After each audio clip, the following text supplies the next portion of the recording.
This question is from NEET 2024 examination. Statement of the problem says a horizontal force 10 Newton is applied to a block A, as shown in the figure. The mass of block A and B are given. ये 2 kg है, ये 3 kg है. The block slide over a frictionless surface. ये frictionless surface है.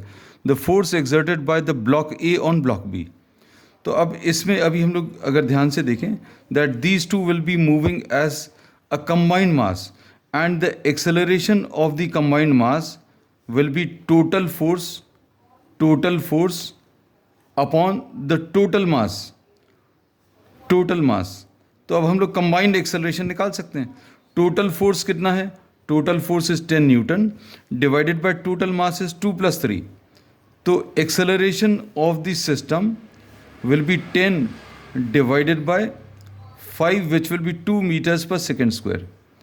अब हम लोगों ने बी ब्लॉक के ऊपर डायरेक्टली कोई फोर्स तो अप्लाई नहीं किया, तो लेकिन फिर भी बी मूव कर रहा है. We are applying force on A but B is moving. B is moving because of the contact force. A ने बी के ऊपर एक फोर्स लगाया और ये force is termed as the contact force. Suppose this contact force which is acting on the block B is represented by R. इसको भी हम लोग ने R से represent किया.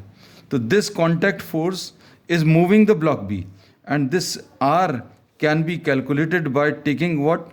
Mass into acceleration. The mass of the block B into acceleration of the block B. Mass of the block B is 3 kg into the acceleration. अब इसका acceleration is the combined acceleration क्योंकि दोनों objects एक साथ चल रहे हैं, तो कंबाइंड एक्सेलरेशन इसका 2 है. So this will be 6 Newton which is given in the first option.